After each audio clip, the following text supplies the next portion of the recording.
Get off! Leave! Get off the stage!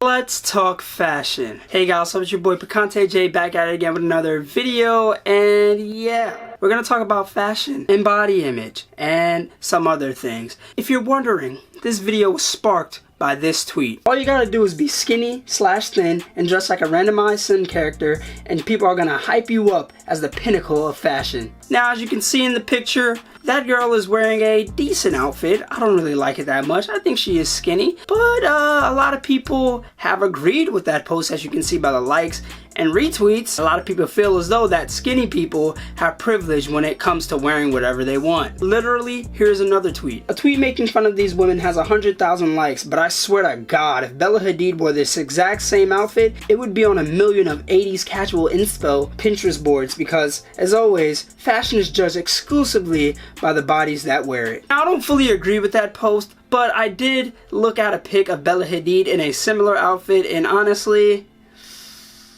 it's not really that good of a fit. So actually, I just realized that that's actually Gigi Hadid, not Bella Hadid, so I'm sorry about that. I don't really like it.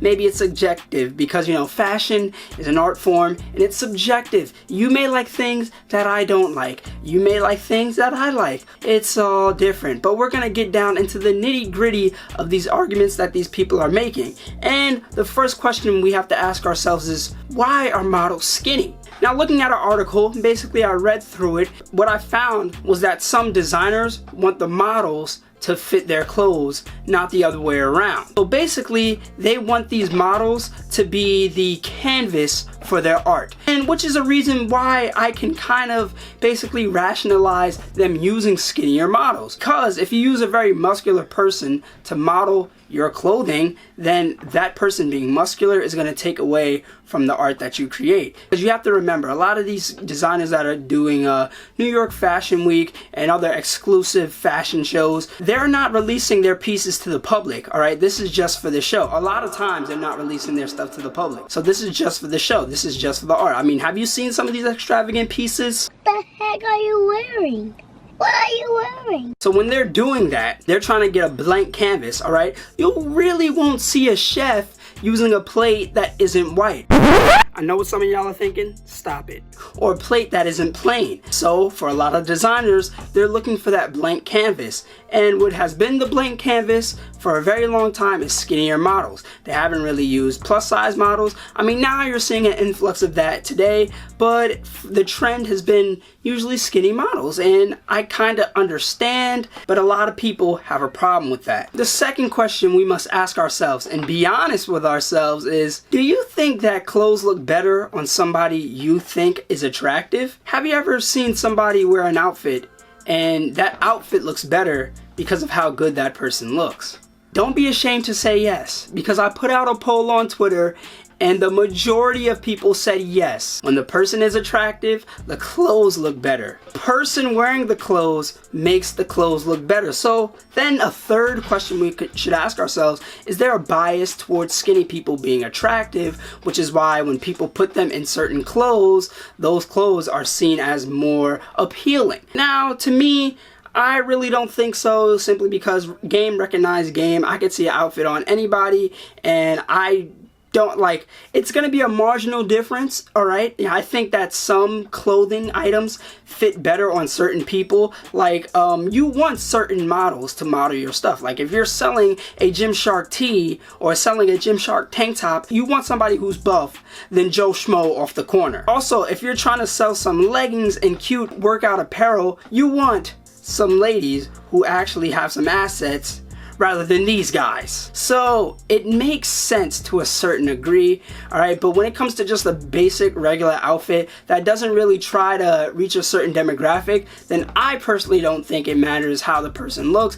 But you gotta understand, that's how it is in the modeling game. They always try to get the attractive looking people to model their stuff, and it makes sense. We have to look at the health factor, because a lot of people will bring up these models and the skinny models and say they are not eating enough food and they're really doing damage to their bodies. Well, yes, that is true.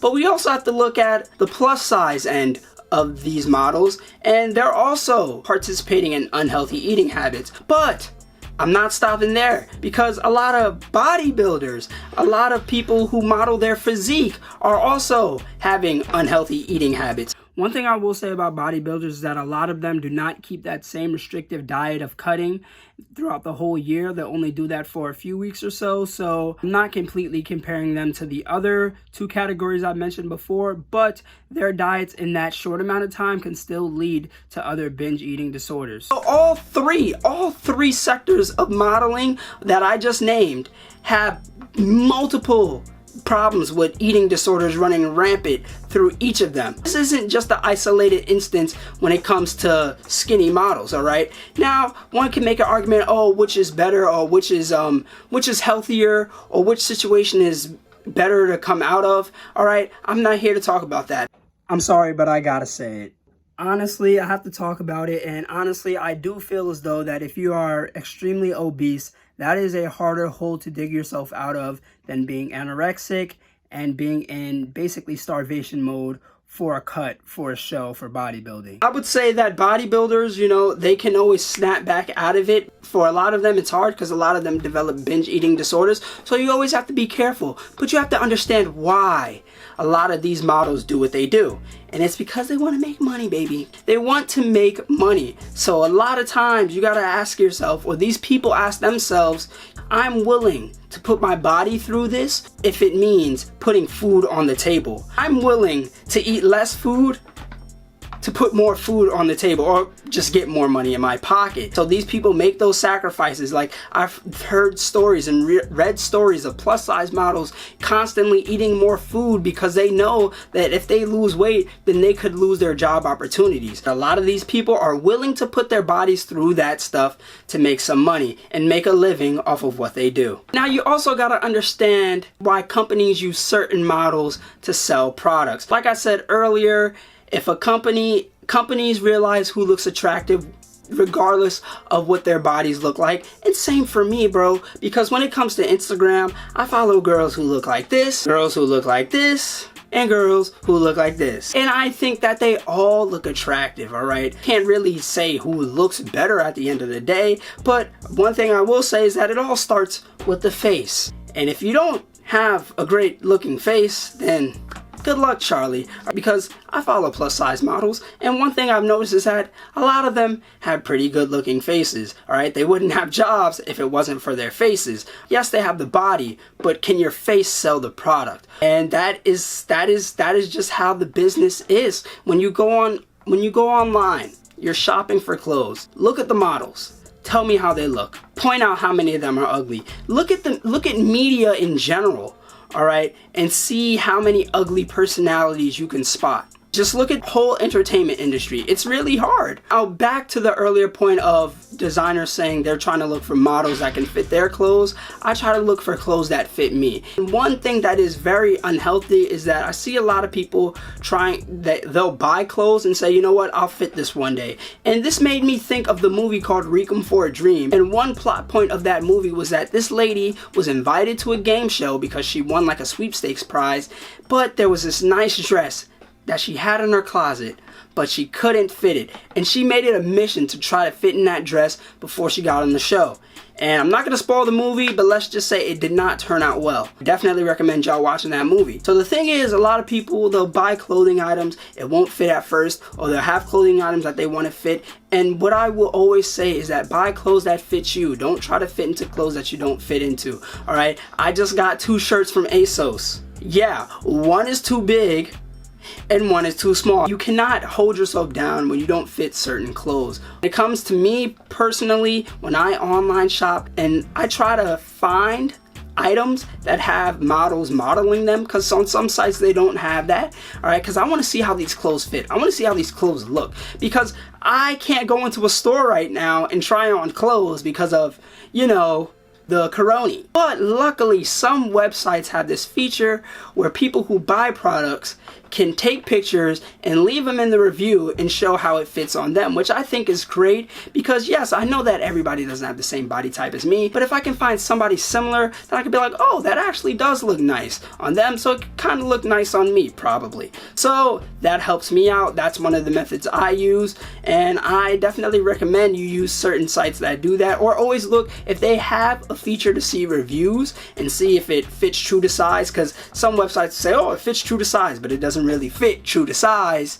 Then that's the problem. I definitely recommend y'all looking out for that feature whenever you're doing online shopping.